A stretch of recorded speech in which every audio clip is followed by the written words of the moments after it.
ನಾನು ಅಪ್ಲೋಡ್ ಮಾಡೋ ಎಲ್ಲ ವೀಡಿಯೋಗಳನ್ನು ಮೊದಲು ನೋಡೋದಕ್ಕೆ ಎಸ್ ಪಿ ಕೆ ಕನ್ನಡ ಚಾನಲ್ನ ಸಬ್ಸ್ಕ್ರೈಬ್ ಮಾಡಿಕೊಂಡು ಅದರ ಪಕ್ಕ ಇರೋ ಬೆಲ್ ಐಕನ್ನ ಆನ್ ಮಾಡ್ಕೊಳ್ಳಿ. ಇದರಿಂದ ನಾನು ಯಾವುದೇ ವೀಡಿಯೋ ಅಪ್ಲೋಡ್ ಮಾಡೋದಾದ ನೋಟಿಫಿಕೇಷನ್ಗೆ ಸಿಗುತ್ತೆ. ಹಾಯ್ ಹಲೋ ಎಲ್ರಿಗೂ ನಮಸ್ಕಾರ. S P K Kannada YouTube ಚಾನಲ್ಗೆ ನಿಮಗೆ ಸ್ವಾಗತ. ಇವತ್ತಿನ ಈ ವಿಡಿಯೋದಲ್ಲಿ ಫೆಬ್ರವರಿ 24 ಮತ್ತು 25ರಂದು ನಡೆದಂಥ ಪ್ರಮುಖ ಅಂತಾರಾಷ್ಟ್ರೀಯ 20ಕ್ಕಿಂತ ಹೆಚ್ಚು MCQ ಪ್ರಶ್ನೆ ಮತ್ತು ಉತ್ತರಗಳನ್ನು ಈ ವಿಡಿಯೋದಲ್ಲಿ ತಿಳಿಸ್ಕೊಡ್ತೀನಿ. ವಿಡಿಯೋನ ಸ್ಕಿಪ್ ಮಾಡದೆ ಕೊನೆ ತನಕ ನೋಡ್ತಾ ಇರಿ. ಜೊತೆಗೆ ಇದರ PDF ಅನ್ನು ಪಡ್ಕೊಳ್ಳೋದಕ್ಕೆ ನೀವು ನಮ್ಮ Telegram group @SPK Kannada join ಆಗ್ಬೋದು. ಎಲ್ಲ ಲಿಂಕ್ ಕೂಡ ಈ ವಿಡಿಯೋದ ಡಿಸ್ಕ್ರಿಪ್ಷನಲ್ಲಿ ನಿಮಗೆ ಸಿಗುತ್ತೆ. ವಾರಣಾಸಿಯಲ್ಲಿನ ವರ್ಚುವಲ್ ಎಕ್ಸ್ಪರಿಮೆಂಟಲ್ ಮ್ಯೂಸಿಯಮನ್ನು ಇತ್ತೀಚೆಗೆ ಯಾರು ರೂಪಿಸಿದರು ಅಥವಾ ಉದ್ಘಾಟಿಸಿದರು? ನರೇಂದ್ರ ಮೋದಿ, ರಾಜನಾಥ್ ಸಿಂಗ್, ರಾಮನಾಥ್ ಕೋವಿಂದ್, ವೆಂಕಯ್ಯ ನಾಯ್ಡು. ಸರಿಯಾದ ಉತ್ತರ ಆಪ್ಷನ್ 1, ಭಾರತದ ಪ್ರಧಾನಮಂತ್ರಿಗಳಾದಂಥ ನರೇಂದ್ರ ಮೋದಿಯವರು. ಸೊ ಭಾರತೀಯ ಆರ್ಕಿಯಾಲಜಿ ಸರ್ವೆ ಅಡಿಯಲ್ಲಿ ಬರತಕ್ಕಂತಹ ಈ ವೀಕ್ಷಣಾಲಯವನ್ನು ಪ್ರಧಾನಿ ನರೇಂದ್ರ ಮೋದಿ ಅವರಿಂದ ವರ್ಚುವಲ್ ಎಕ್ಸ್ಪೆರಿಮೆಂಟಲ್ ಮ್ಯೂಸಿಯಮನ್ನು ಉದ್ಘಾಟನೆ ಮಾಡಲಾಗಿದೆ. ಈ ಮ್ಯೂಸಿಯಂ ಅನ್ನು national museum of science museum ಸ್ಥಾಪನೆ ಮಾಡಿದೆ. ಇದನ್ನು ಸ್ಥಾಪನೆ ಮಾಡಿರ್ತಕ್ಕಂಥದ್ದು ಇತ್ತೀಚಿನ ರಿಯಾಲಿಟಿ ತಂತ್ರಜ್ಞಾನವನ್ನು ಬಳಸಿಕೊಂಡು ವಾರಣಾಸಿ ನಗರದ ಅನೇಕ ಸಾಂಸ್ಕೃತಿಕ ಅಂಶಗಳನ್ನು ಇಲ್ಲಿ ಪ್ರದರ್ಶನ ಕೂಡ ಮಾಡಲಾಗ್ತಾ ಇದೆ. ಸಾರ್ವಜನಿಕ ಆರೋಗ್ಯ ಸಮಸ್ಯೆಗಳನ್ನು ಬಗೆಹರಿಸಲು institute translation health science and technology institute ಯಾವ ಇನ್ಸ್ಟಿಟ್ಯೂಟ್ನೊಂದಿಗೆ ಸಂಬಂಧಿಸಿದೆ ಅಂತ ಕೇಳಿದ್ದಾರೆ. So IIT Patna, IIT Guwahati, IIT Bhubaneswar, IIT Madras. So option D IIT Madras ಸರಿಯಾದಂಥ ಉತ್ತರ. IIT ಮದ್ರಾಸ್ ಸಾರ್ವಜನಿಕ ಆರೋಗ್ಯ ಸಮಸ್ಯೆಗಳನ್ನು ಪರಿಹರಿಸಲು THSTI ಅಂತ ಕರಿತೀವಿ, translation health science and technology ಇನ್ಸ್ಟಿಟ್ಯೂಟ್ನೊಂದಿಗೆ ಒಪ್ಪಂದ ಮಾಡಿಕೊಂಡು ತಂತ್ರಜ್ಞಾನವನ್ನು ಬಳಸಿಕೊಂಡು ಪ್ರತಿಕೂಲ ಗರ್ಭಧಾರಣೆಯ ಪರಿಣಾಮಗಳನ್ನು ಊಹಿಸುತ್ತೆ. ವೈದ್ಯರು, ವಿಜ್ಞಾನಿಗಳು, ಜೀವಶಾಸ್ತ್ರಜ್ಞರು, ಎಂಜಿನಿಯರ್ಗಳು, ಡೇಟಾ ವಿಜ್ಞಾನಿಗಳು ತಾಯಿ ಮತ್ತು ಮಗುವಿನ ಆರೋಗ್ಯಕ್ಕೆ ಸಂಬಂಧಪಟ್ಟಂತೆ ಸಾರ್ವಜನಿಕ ಆರೋಗ್ಯ ಸಮಸ್ಯೆಗಳನ್ನು ಪರಿಹರಿಸಲು ಒಟ್ಟಾಗಿ ಈ ಒಂದು ಕಾರ್ಯವನ್ನು ಮಾಡ್ತಾ ಇದ್ದಾರೆ. ಆಗ್ರೋ ಭೂ ಪರಿವರ್ತನೆಗಾಗಿ ಯಾವ ರಾಜ್ಯ ಸರ್ಕಾರ ಡಿಜಿಟಲ್ ವೇದಿಕೆಯನ್ನು ಪ್ರಾರಂಭ ಮಾಡಿದೆ? ಕರ್ನಾಟಕ, ತಮಿಳುನಾಡು, ಪಂಜಾಬ್, ಗುಜರಾತ್. ಸೊ ಆಪ್ಷನ್ 1 ಕರ್ನಾಟಕ ಸರಿಯಾದಂಥ ಉತ್ತರ. ಭೂ ದಾಖಲೆಗಳ ತ್ವರಿತ ಪ್ರಕ್ರಿಯೆಗಾಗಿ ಕರ್ನಾಟಕ ಸರ್ಕಾರ ಒಂದು ಮೀಸಲಾದ ಡಿಜಿಟಲ್ ವೇದಿಕೆಯನ್ನು ಪರಿಚಯ ಮಾಡಿದೆ. ಕರ್ನಾಟಕ ಭೂಮಿ ರಕ್ಷಣಾ ಸಚಿವರಾದಂಥ RV ದೇಶಪಾಂಡೆ ಅವರು ಬುಧವಾರ ಅಧಿಕೃತವಾಗಿ ಕೃಷಿ ಭೂಮಿ ಒಂದು ಪ್ರಕ್ರಿಯೆಯನ್ನು ಒಂದು ವಿಂಡೋಸನ್ನು ತೆಗೆದಿದ್ದಾರೆ. landrecords.karnataka.gov.in ಅನ್ನು ಪ್ರಾರಂಭ ಮಾಡಿದ್ದಾರೆ. ಒಂದು ಡಿಜಿಟಲ್ ವೇದಿಕೆ ಹೊಸದಾಗಿ ಬಿಡುಗಡೆ ಆದಂಥ ಪರಿಸರ ವ್ಯವಸ್ಥೆಯು ಅಗತ್ಯ ಪ್ರಕ್ರಿಯೆಗಳನ್ನು 60 ದಿನಗಳಲ್ಲಿ ಪೂರ್ಣ ಮಾಡುತ್ತೆ. ಪ್ರಾದೇಶಿಕ ಕಡಲ ಸುರಕ್ಷತೆ ಕಾನ್ಫರೆನ್ಸ್ 2019 ಎಲ್ಲಿ ನಡೆಯಿತು? ಪುಣೆ, ಲಕ್ನೌ, ಮುಂಬೈ, ಹೈದರಾಬಾದ್. ಸರಿಯಾದ ಉತ್ತರ ಆಪ್ಷನ್ 3 ಮುಂಬೈಯಲ್ಲಿ ನಡೆದಿದೆ. ಭಾರತ ಮತ್ತು ಏಷ್ಯನ್ ಉಪಪ್ರದೇಶದಲ್ಲಿನ ಕಡಲ ಸುರಕ್ಷತೆ ಬಗ್ಗೆ ಚರ್ಚಿಸಲು 2 ದಿನಗಳ ಕಾಲ ಪ್ರಾದೇಶಿಕ ಕಡಲ ಸುರಕ್ಷತೆ ಕಾನ್ಫರೆನ್ಸ್ 2019 ಮುಂಬೈನಲ್ಲಿ ಇತ್ತೀಚೆಗೆ ನಡೆದಿದೆ. ಔಷಧಿ ವಿರೋಧಿ ಸೆಲ್ ಶೀಘ್ರದಲ್ಲೇ ಈ ರಾಜ್ಯದ ಪ್ರತಿ ಶಾಲೆಯ ಮತ್ತು ಕಾಲೇಜಿನಲ್ಲಿ ತೆರೆಯಲಾಗುತ್ತದೆ. ಯಾವ ರಾಜ್ಯದ ಶಾಲೆ? ಉತ್ತರಾಖಂಡ, ಆಂಧ್ರ ಪ್ರದೇಶ್, ಉತ್ತರ ಪ್ರದೇಶ್, ಅಸ್ಸಾಂ. ಸರಿಯಾದ ಉತ್ತರ ಆಪ್ಷನ್ 1 ಉತ್ತರಾಖಂಡ್.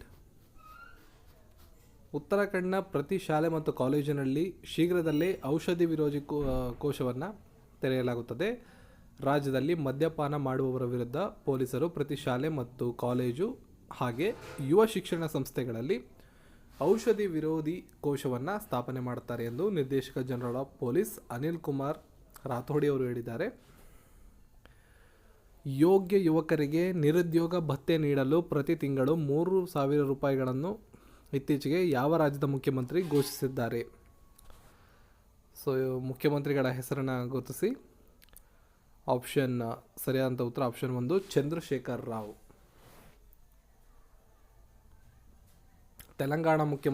ತೆಲಂಗಾಣ ರಾಜ್ಯದ ಮುಖ್ಯಮಂತ್ರಿಗಳು ಡಾಕ್ಟರ್ ಚಂದ್ರಶೇಖರ್ ರಾವ್ ಅವರು 2019-20ನೇ ಸಾಲಿನ ಬಜೆಟ್ನಲ್ಲಿ ಈ 3,000 ರೂಪಾಯಿಗಳನ್ನು ಘೋಷಣೆ ಮಾಡಿದ್ದಾರೆ. ಒಟ್ಟು ವೆಚ್ಚ 1,82,017 ಕೋಟಿಗಳಷ್ಟು. ಇದರಲ್ಲಿ ಪ್ರಮುಖವಾಗಿ ಅರ್ಹ ಯುವಕರಿಗೆ ನಿರುದ್ಯೋಗ ಭತ್ಯೆ ಅಂತ ಪ್ರತಿ ತಿಂಗಳು 3,000 ರೂಪಾಯಿಗಳನ್ನು ನೀಡುವಂಥ ಯೋಜನೆ ಕೂಡ ಘೋಷಣೆಯಾಗಿದೆ.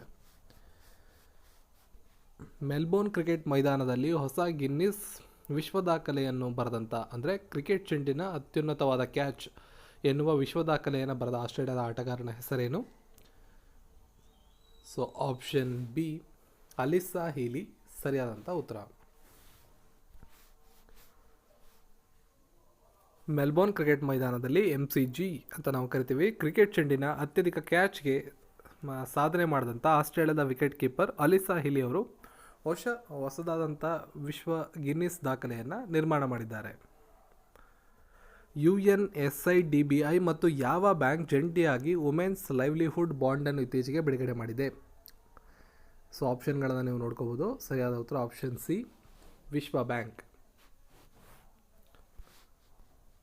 ಸೊ ವಿವರಣೆಯನ್ನು ನೋಡೋದಾದರೆ ವಿಶ್ವ ಬ್ಯಾಂಕ್ ಲಿಂಗ ಸಮಾನತೆ ಮತ್ತು ಮಹಿಳಾ ಸಬಲೀಕರಣ ಹಾಗೂ ಸಣ್ಣ ಉದ್ಯಮಗಳ ಅಭಿವೃದ್ಧಿ ಬ್ಯಾಂಕ್ ಆಫ್ ಇಂಡಿಯಾ ಇದಕ್ಕಾಗಿ ಯುನೈಟೆಡ್ ನೇಷನ್ಸ್ ಹೊಸದಾಗಿ ಸಮಾಜಮುಖಿಯಾದಂಥ ಸಾಮಾಜಿಕ ಪರಿಣಾಮ ಬಾಂಡ್ಗಳನ್ನು ಮಹಿಳಾ ಲೈವ್ಲಿಹುಡ್ ಬಾಂಡ್ಗಳ ರೂಪದಲ್ಲಿ ಸುಮಾರು 300 ಕೋಟಿ ರೂಪಾಯಿ ವೆಚ್ಚದಲ್ಲಿ ನೀಡಿದೆ.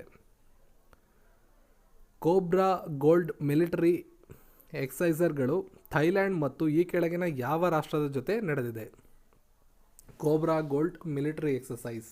ಕೋಬ್ರಾ ಗೋಲ್ಡ್ ಅನ್ನೋದು ಒಂದು ಮಿಲಿಟರಿ ಎಕ್ಸಸೈಸ್ ಥೈಲ್ಯಾಂಡ್ ಮತ್ತು ಯಾವ ರಾಷ್ಟ್ರದ ಜೊತೆ ಇದು ನಡೆದಿದೆ? ಪ್ರಶ್ನೆ. ಆಪ್ಷನ್ಗಳನ್ನು ಇಂಡೋನೇಷ್ಯಾ, ಯುನೈಟೆಡ್ ಸ್ಟೇಟ್ಸ್, ಮಲೇಷ್ಯಾ, ದಕ್ಷಿಣ ಕೊರಿಯಾ. ಸರಿಯಾದ ಉತ್ತರ option be united States. Thailand ಮತ್ತು ಅಮೆರಿಕ ಸಂಯುಕ್ತ ಸಂಸ್ಥಾನ ವಾರ್ಷಿಕವಾಗಿ ನಡೆಸ್ತಕ್ಕಂಥ ಕೋಬ್ರಾ ಗೋಲ್ಡ್ ಮಿಲಿಟರಿ ವ್ಯಾಯಾಮವನ್ನು ನಡೆಸಿವೆ. ಏಷ್ಯಾ ಸ್ಪೆಸಿಫಿಕ್ ಪ್ರದೇಶದಲ್ಲಿ ಅದರ ಚಟುವಟಿಕೆಗಳು 29 ರಾಷ್ಟ್ರಗಳು ಕೂಡ ಭಾಗವಹಿಸಬಹುದು ಮತ್ತು ಅಥವಾ ವೀಕ್ಷಕ ರಾಷ್ಟ್ರಗಳಾಗಿ ಕೂಡ ಭಾಗವಹಿಸಬಹುದು. ಅದರಲ್ಲಿ ಮೇಯ್ನ್ ಆಗಿ ಥೈಲ್ಯಾಂಡ್ ಮತ್ತು ಅಮೆರಿಕ ಸಂಯುಕ್ತ ಸಂಸ್ಥಾನಗಳು ವಾರ್ಷಿಕವಾಗಿ ಭಾಗವಹಿಸ್ತವೆ. ಇತ್ತೀಚೆಗೆ ದೂರ ಪ್ರದೇಶಗಳಿಗೆ ಯಾವ ರಾಜ್ಯ ಸರ್ಕಾರ ಬೋಟ್ ಆ್ಯಂಬುಲೆನ್ಸ್ ಸೇವೆಯನ್ನು ಪ್ರಾರಂಭ ಮಾಡಿದೆ? ಗೋವಾ, ಕೇರಳ, ರಾಜಸ್ಥಾನ, ಒಡಿಸ್ಸಾ. ಸರಿಯಾದ ಉತ್ತರ ಆಪ್ಷನ್ 4 ಒಡಿಸ್ಸಾ. ಒಡಿಸ್ಸಾ ಸರ್ಕಾರ ದೂರದ ಪ್ರದೇಶಗಳಿಗೆ ಬೋಟ್ ಆ್ಯಂಬುಲೆನ್ಸ್ ಸೇವೆಯನ್ನು ಪ್ರಾರಂಭ ಮಾಡಿದೆ. ಸುಮಾರು 5.40 ಕೋಟಿ ರೂಪಾಯಿ ವೆಚ್ಚದಲ್ಲಿ ಈ ಯೋಜನೆಯನ್ನು ಪ್ರಾರಂಭ ಮಾಡಿದ್ದು 6 ದೋಣಿ ಆ್ಯಂಬುಲೆನ್ಸ್ಗಳು ಮತ್ತು 60 ಜೆಟ್ಟಿಗಳನ್ನು ನಡೆದಾಡುವ ಮೂಲಕ ಈ ಒಂದು ಹೊಸ ಯೋಜನೆ ಒಳಗೊಂಡಿದೆ. ಈ ಹೊಸ ಸೌಲಭ್ಯ ದೂರದ ಪ್ರದೇಶಗಳಲ್ಲಿ ವಾಸಿಸುವ ನಿವಾಸಿಗಳಿಗೆ ರಾಜ್ಯದ ನದಿ ಲಾಕ್ ಪ್ರದೇಶಗಳಲ್ಲಿ ಪಾಕೆಟ್ ಆಸ್ಪತ್ರೆಗಳನ್ನು ತಲುಪಿಸೋದಕ್ಕೆ ಬಹಳ ಸುಲಭವಾದಂಥ ಒಂದು ಕಾರ್ಯಕ್ರಮ. ಮಹಿಳಾ ಸಬಲೀಕರಣಕ್ಕಾಗಿ FICCI CSR ಪ್ರಶಸ್ತಿಯನ್ನು ಯಾರು ಗೆದ್ದಿದ್ದಾರೆ? Adani group, Vedant limited, L&T, JSPL. Option 4 JSPL.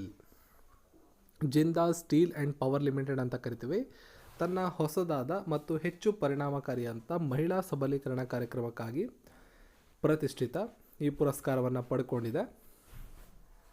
ಯಾವ ಚಲನಚಿತ್ರ ಆಸ್ಕರ್ 2019ರಲ್ಲಿ ಅತ್ಯುತ್ತಮ ವಿದೇಶಿ ಚಲನಚಿತ್ರ ಎಂಬ ಪುರಸ್ಕಾರವನ್ನು ಗೆದ್ದಿದೆ? ಸೊ ಆಪ್ಷನ್ಗಳನ್ನು ನೀವು ನೋಡ್ಕೋಬೋದು. ಆಪ್ಷನ್ ಸಿ ಸರಿಯಾದಂಥ ಉತ್ತರ ರೋಮಾ. ಮೆಕ್ಸಿಕೋದ ರೋಮಾ ಸಿನಿಮಾ ಆಸ್ಕರ್ಸ್ ವಿಭಾಗದಲ್ಲಿ ಉತ್ತಮ ವಿದೇಶಿ ಭಾಷೆಯ ಚಿತ್ರ ಅನ್ನೋ ಒಂದು ಪುರಸ್ಕಾರಕ್ಕೆ ಪಾತ್ರವಾಗಿದೆ. ಅತ್ಯುತ್ತಮ ಕಿರು ಸಾಕ್ಷ್ಯಚಿತ್ರ ವಿಭಾಗದಲ್ಲಿ 2019ನೇ ಸಾಲಿನ ಆಸ್ಕರ್ ಪ್ರಶಸ್ತಿಯನ್ನು ಗೆದ್ದ ಭಾರತೀಯ ಚಿತ್ರ ಯಾವುದು? ಸರಿಯಾದಂಥ ಉತ್ತರ ಆಪ್ಷನ್ಗಳನ್ನು ನೀವು ನೋಡ್ಕೊಂಡಿದ್ದೀರಾ. Period, end of sentence.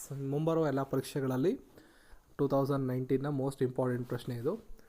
ಭಾರತದಿಂದ ಆಯ್ಕೆಯಾಗಿರ್ತಕ್ಕಂಥ ಕಿರುಚಿತ್ರ ಆಸ್ಕರ್ ಪುರಸ್ಕಾರಗಳಲ್ಲಿ. ಸೊ ಹಾಗಾಗಿ ಈ ಪ್ರಶ್ನೆ ಭಾಳ ಇಂಪಾರ್ಟೆಂಟ್ ಆಗುತ್ತೆ. ಭಾರತ ಮೂಲದ ಪೀರಿಯಡ್ ಎಂಡ್ ಆಫ್ ಸೆಂಟೆನ್ಸ್ 91ನೇ ಆಸ್ಕರ್ ಪುರಸ್ಕಾರದಲ್ಲಿ ಅತ್ಯುತ್ತಮ ಕಿರು ಸಾಕ್ಷ್ಯಚಿತ್ರ ವಿಭಾಗದಲ್ಲಿ ಈ ಪುರಸ್ಕಾರವನ್ನು ಆಸ್ಕರನ್ನು ಪಡ್ಕೊಂಡಿದೆ. ಕೇಂದ್ರ ಎಕ್ಸೈಸ್ ದಿನವನ್ನು ಎಂದು ಆಚರಿಸಲಾಗುತ್ತದೆ? ಸೆಂಟ್ರಲ್ ಎಕ್ಸೈಸ್ ಡೇ ಯಾವಾಗ ಆಚರಣೆ ಮಾಡಲಾಗುತ್ತದೆ? ಸರಿಯಾದಂಥ ಉತ್ತರ 24ನೇ ಫೆಬ್ರವರಿ ಎಂದು ಆಚರಣೆ ಮಾಡಲಾಗುತ್ತೆ. ಭಾರತದಲ್ಲಿ ಫೆಬ್ರವರಿ 24ರಂದು ಸೆಂಟ್ರಲ್ ಎಕ್ಸೈಸ್ ದಿನವನ್ನು ಆಚರಣೆ ಮಾಡಲಾಗುತ್ತೆ. ಸುಲಭವಾದ ಅನುಷ್ಠಾನ ಮತ್ತು ಗರಿಷ್ಠ ಪ್ರಯೋಜನಕ್ಕಾಗಿ ಹೊಸ ಎಕ್ಸೈಸ್ ನಿಯಮಗಳು ಏನು ಬರ್ತವೆ ಮತ್ತು ನಿಬಂಧನೆಗಳೇನಿರ್ತವೆ ಅದರ ಬಗ್ಗೆ ಖರೀದಿದಾರರು ಮತ್ತು ಮಾರಾಟಗಾರರ ನಡುವೆ ಜಾಗೃತಿ ಮೂಡಿಸಲು ಈ ಒಂದು ಕಾರ್ಯಕ್ರಮಗಳನ್ನು ಈ ದಿನದಂದು ಆಯೋಜನೆ ಮಾಡಲಾಗುತ್ತೆ. 44ನೇ global summit of international advertising association ಇತ್ತೀಚೆಗೆ ಎಲ್ಲಿ ನಡೆಯಿತು? ಸೂರತ್, ಪಾಟ್ನಾ, ಕೊಚ್ಚಿ, ಹೈದರಾಬಾದ್. ಸರಿಯಾದ ಉತ್ತರ ಆಪ್ಷನ್ 3 ಕೊಚ್ಚಿಯಲ್ಲಿ ಅದು ನಡೆದಿದೆ. 44ನೇ IAA ವಿಶ್ವ ಕಾಂಗ್ರೆಸ್ ಸಮ್ಮೇಳನ ಕೊಚ್ಚಿಯಲ್ಲಿ ನಡೆದಿದೆ. ಸಮ್ಮೇಳನ ಒಟ್ಟು 3 ದಿನಗಳ ಕಾಲ ನಡೆದಿದೆ. ಅಬುಧಾಬಿಯಲ್ಲಿ ಮೊದಲ ಬಾರಿಗೆ ಐಒಸಿಗೆ ಭೇಟಿ ನೀಡುವ ದೇಶ ಯಾವುದು? Germany, Brazil, Singapore, Bharat. ಸರಿಯಾದ ಉತ್ತರ ಆಪ್ಷನ್ 4 ಭಾರತ. ಇದು ಕೂಡ ಮುಂಬರುವ ಎಲ್ಲ 2019 ಪರೀಕ್ಷೆಗಳಿಗೆ ಬಹಳ ಇಂಪಾರ್ಟೆಂಟ್ ಆದಂಥ ಪ್ರಶ್ನೆ. ವಿದೇಶಾಂಗ ವ್ಯವಹಾರಗಳ ಸಚಿವೆಯಾದಂತಹ ಸುಷ್ಮಾ ಸ್ವರಾಜ್ ಅವರನ್ನು ಅಬುಧಾಬಿಯ ಇಸ್ಲಾಮಿಕ್ ಸಹಕಾರ ಸಂಸ್ಥೆ OIC ಅಂತ ಕರಿತೀವಿ, ಇಲ್ಲಿಗೆ ಒಂದು ಸಮ್ಮೇಳನಕ್ಕೆ ಭಾಗವಹಿಸೋದಕ್ಕೆ ಆಹ್ವಾನವನ್ನು ಕೊಟ್ಟಿದ್ದಾರೆ. ವಿಶೇಷ ಏನಪ್ಪ ಅಂದರೆ ಮುಸ್ಲಿಮೇತರ ರಾಷ್ಟ್ರದ ನಾಯಕರಿಗೆ OIC ಈ ಸಮ್ಮೇಳನಕ್ಕೆ ಆಹ್ವಾನ ಕೊಟ್ಟಿದ್ದಿದೆ ಮೊದಲು. ಈ ಒಂದು ಆಹ್ವಾನವನ್ನು ಭಾರತದ ವಿದೇಶಾಂಗ ಸಚಿವೆಯಾದಂಥ ಸುಷ್ಮಾ ಸ್ವರಾಜ್ ಅವರು ಪಡ್ಕೋತಾ ಇದ್ದಾರೆ. ಆ ಒಂದು ಕಾರಣದಿಂದ ಈ ಪ್ರಶ್ನೆ ಮುಂಬರುವ ಎಲ್ಲ ಪರೀಕ್ಷೆಗಳಲ್ಲಿ ಬಹಳ ಇಂಪಾರ್ಟೆಂಟ್ ಆಗುತ್ತೆ. ಈ ಒಂದು ಸಮ್ಮೇಳನ ಮಾರ್ಚ್ 1 ಮತ್ತು 2ರಂದು ವಿದೇಶಾಂಗ ಮಂತ್ರಿಗಳ ಕೌನ್ಸಿಲ್ 42ನೇ ಅಧಿವೇಶನ ನಡೆಯುತ್ತದೆ. ISSF ವಿಶ್ವ ಕಪ್ನಲ್ಲಿ ವಿಶ್ವ ದಾಖಲೆಯೊಂದಿಗೆ ಚಿನ್ನದ ಪದಕವನ್ನು ಪಡೆದಂಥ ಭಾರತೀಯ ಶೂಟರ್ ಯಾರು? ಸೊ ಆಪ್ಷನ್ಗಳನ್ನು ನೋಡ್ಕೊಂಡಿದ್ದೀರಾ. ಸರಿಯಾದ ಉತ್ತರ ಆಪ್ಷನ್ 1 ಸೌರಭ್ ಚೌಧರಿ. 16 ವರ್ಷದ ಭಾರತೀಯ ಶೂಟರ್ ಸೌರಭ್ ಚೌಧರಿ ಅವರು 10 ಮೀಟರ್ ವಿಭಾಗದ ಏರ್ ಪಿಸ್ತೂಲ್ ವಿಭಾಗದಲ್ಲಿ ಚಿನ್ನದ ಪದಕವನ್ನು ಗೆದ್ದಿದ್ದಾರೆ. ಯುನೈಟೆಡ್ ಸ್ಟೇಟ್ಸ್ ಸೌದಿ ಅರೇಬಿಯಾದ ಮೊದಲ ಮಹಿಳಾ ರಾಯಭಾರಿಯಾಗಿ ಇತ್ತೀಚೆಗೆ ನೇಮಕಗೊಂಡಂಥವರು ಯಾರು? ಆಪ್ಷನ್ಗಳನ್ನು ನೀವು ಇಲ್ಲಿ ನೋಡ್ಬೋದು. ಸರಿಯಾದ ಉತ್ತರ ರೀಮಾ ಬಿಂಟ್ ಬ್ಯಾಂಡರ್. ಸೌದಿ ಅರೇಬಿಯಾವು ಅಮೆರಿಕಾದ ಮೊದಲ ಮಹಿಳಾ ರಾಯಭಾರಿಯಾಗಿ ರೀಮಾ ಬಿಂಟ್ ಬ್ಯಾಂಡರ್ ಅವ್ರನ್ನ ನೇಮಕ ಮಾಡಿದೆ. ಏಷ್ಯನ್ ಹಾಕಿ ಫೆಡರೇಷನ್ 2018 ವರ್ಷದ ಆಟಗಾರ ಪ್ರಶಸ್ತಿಗೆ ಯಾವ ಭಾರತೀಯ ಕ್ರೀಡಾಪಟು ಪಾತ್ರರಾಗಿದ್ದಾರೆ? So option 1 Manpreet Singh. Asian hockey federation 2018 ವರ್ಷದ ಆಟಗಾರನಾಗಿ ಭಾರತದ ತಂಡದ ನಾಯಕರಾದಂಥ ಹಾಕಿ ತಂಡದ ನಾಯಕ ಮನ್ಪ್ರೀತ್ ಸಿಂಗ್ ಅವ್ರನ್ನ ಆಯ್ಕೆ ಮಾಡಲಾಗಿದೆ. ಪ್ರಧಾನಿ ನರೇಂದ್ರ ಮೋದಿಯವರು ರಾಷ್ಟ್ರೀಯ ಯುದ್ಧ ಸ್ಮಾರಕವನ್ನು ಕೆಳಗಿನ ಯಾವ ನಗರದಲ್ಲಿ ಉದ್ಘಾಟನೆ ಮಾಡಿದ್ದಾರೆ? ಸರಿಯಾದ ಉತ್ತರ ನವದೆಹಲಿ. 2019 ಎಲ್ಲ ಸ್ಪರ್ಧಾತ್ಮಕ ಪರೀಕ್ಷೆಗಳಿಗೂ ಈ ಪ್ರಶ್ನೆ ಬಹಳ ಇಂಪಾರ್ಟೆಂಟ್ ಆಗುತ್ತೆ. ರಾಷ್ಟ್ರೀಯ ಯುದ್ಧ ಸ್ಮಾರಕಗಳು ಎಲ್ಲಿ ಕಂಡು ಬರ್ತವೆ, ಯಾವ ನಗರದಲ್ಲಿ ಕಂಡು ಬರ್ತವೆ? ನವದೆಹಲಿ. ಉದ್ಘಾಟನೆ ಮಾಡಿದಂಥವರು ನರೇಂದ್ರ ಮೋದಿಯವರು. ಸ್ವಾತಂತ್ರ್ಯ ನಂತರ ಹುತಾತ್ಮರಾದ ಭಾರತೀಯ ಸೈನಿಕರಿಗೆ ಸಲ್ಲಿಸ್ತಕ್ಕಂಥ ಒಂದು ದೊಡ್ಡ ಗೌರವ ಇದಾಗಿದೆ. ಪೀಸ್ ಕೀಪಿಂಗ್ ಮಿಷನ್ಸ್ ಮತ್ತು ಕೌಂಟರ್ ಉಗ್ರಗಾಮಿ ಕಾರ್ಯಾಚರಣೆಗಳಲ್ಲಿ ತಮ್ಮ ಜೀವನವನ್ನು ಮುಡುಪಾಗಿಟ್ಟು ವೀರಮರಣ ಹೊಂದಂಥ ಸೈನಿಕರನ್ನು ಇಲ್ಲಿ ನಾವು ನೆನೆಸ್ಕೊಳ್ಳಬಹುದು. 25,942 ವೀರ ಯೋಧರ ಸಾವುಗಳನ್ನು 16 ಗೋಡೆಗಳಲ್ಲಿ ಕೆತ್ತಲಾಗಿದೆ. ಅವುಗಳನ್ನು ಗ್ರಾನೈಟ್ ತುಣುಕುಗಳಲ್ಲಿ ಅವರ ಆ ಒಂದು ನಾಯಕರ ಹೆಸರುಗಳನ್ನು, ಶ್ರೇಣಿಗಳನ್ನು ಮತ್ತು ರೆಜಿಮೆಂಟ್ಗಳನ್ನು ಕೂಡ ಮೆನ್ಷನ್ ಮಾಡಲಾಗಿದೆ. ಇತ್ತೀಚೆಗೆ ಕೇಂದ್ರ ಆರೋಗ್ಯ ಸಚಿವ ಅಶ್ವಿನ್ ಕುಮಾರ್ ಚೌಬೆ ಅವರು ಯಾವ ಕಾಯಿಲೆಗಳಿಗೆ ರಾಷ್ಟ್ರೀಯ ಕ್ರಿಯಾ ಯೋಜನೆಯನ್ನು ಪ್ರಾರಂಭಿಸಿದ್ದಾರೆ? ಸೊ ಆಪ್ಷನ್ಗಳನ್ನು ನೋಡ್ಕೋಬೋದು. ಸರಿಯಾದ ಉತ್ತರ ವೈರಲ್ ಹೆಪಟೈಟಿಸ್. ಹೆಪಟೈಟಿಸ್ನ 4 ಕೋಟಿ ರೋಗಿಗಳು, ಹೆಪಟೈಟಿಸ್ ಬಿನ 4 ಕೋಟಿ ರೋಗಿಗಳು ಮತ್ತು ಹೆಪಟೈಟಿಸ್ ಸಿನ ಸುಮಾರು 1.2 ಕೋಟಿ ರೋಗಿಗಳು ಭಾರತದಲ್ಲಿ ಇದ್ದಾರೆ ಅಂತ ಮಾಹಿತಿಗಳ ಪ್ರಕಾರ, ಒಂದು ಅಂದಾಜು ಆರೋಗ್ಯ ಸಚಿವಾಲಯದ ಮಾಹಿತಿ ಪ್ರಕಾರ ತಿಳಿದು ಬಂದಿದೆ. ಈ ಒಂದು ಕಾರಣದಿಂದ ಜುಲೈ 2018ರಲ್ಲಿ ಕೇಂದ್ರ ಆರೋಗ್ಯ ಸಚಿವರಿಂದ ಪ್ರಾರಂಭವಾದಂಥ ರಾಷ್ಟ್ರೀಯ ವೈರಲ್ ಹೆಪಟೈಟಿಸ್ ಕಂಟ್ರೋಲ್ ಪ್ರೋಗ್ರಾಮ್ ಅನ್ನು ಕ್ರಿಯಾ ಯೋಜನೆ ಮುಂದೆ ತೆಗೆದುಕೊಂಡು ಹೋಗುತ್ತದೆ. 2030ರ ಹೊತ್ತಿಗೆ ಹೆಪಟೈಟಿಸನ್ನು ನಿರ್ಮೂಲನೆ ಮಾಡುವುದು ಈ ಕಾರ್ಯಕ್ರಮದ ಮುಖ್ಯ ಉದ್ದೇಶ. ವ್ರೆಸ್ಲಿಂಗ್ ಫೆಡರೇಷನ್ ಆಫ್ ಇಂಡಿಯಾದ ಅಧ್ಯಕ್ಷರಾಗಿ ಕೆಳಗಿನವರಲ್ಲಿ ಯಾರು ಆಯ್ಕೆಯಾಗಿದ್ದಾರೆ? ಸೊ ಆಪ್ಷನ್ಗಳನ್ನು ನೋಡ್ಕೊಳ್ಳಿ. ಸರಿಯಾದ ಉತ್ತರ ಶರಣ್ ಸಿಂಗ್ ಅವರು ಆಯ್ಕೆ ಆಗಿದ್ದಾರೆ. ಸೊ ಇದಾಗಿತ್ತು ಇವತ್ತಿನ ಸಂಪೂರ್ಣ ಮಾಹಿತಿ. ಇದರ PDF ನನ್ನ ಟೆಲಿಗ್ರಾಮಲ್ಲಿ ನಾನು ಅಪ್ಲೋಡ್ ಮಾಡ್ತೇನೆ. ಸೊ ಈ ಮಾಹಿತಿ ನಿಮಗೆ ಏನಾದರೂ ಇಷ್ಟ ಆಗಿದರೆ ಈ ವಿಡಿಯೋನ ಲೈಕ್ ಮಾಡಿ, ಜೊತೆಗೆ ನಿಮ್ಮ ಫೇಸ್ಬುಕ್ ಮತ್ತು ವಾಟ್ಸಪ್ ಗ್ರೂಪ್ಗಳಲ್ಲಿ ನಿಮ್ಮ ಸ್ನೇಹಿತರ ಜೊತೆ ದಯವಿಟ್ಟು ಶೇರ್ ಮಾಡಿ. ಹಾಗೂ ನಮ್ಮ SPK ಕನ್ನಡ ಯೂಟ್ಯೂಬ್ ಚಾನಲ್ನ ನೀವು ಇದುವರೆಗೂ ಸಬ್ಸ್ಕ್ರೈಬ್ ಮಾಡಿಲ್ಲ ಅಂದರೆ ಸಬ್ಸ್ಕ್ರೈಬ್ ಮಾಡಿ. Thank you.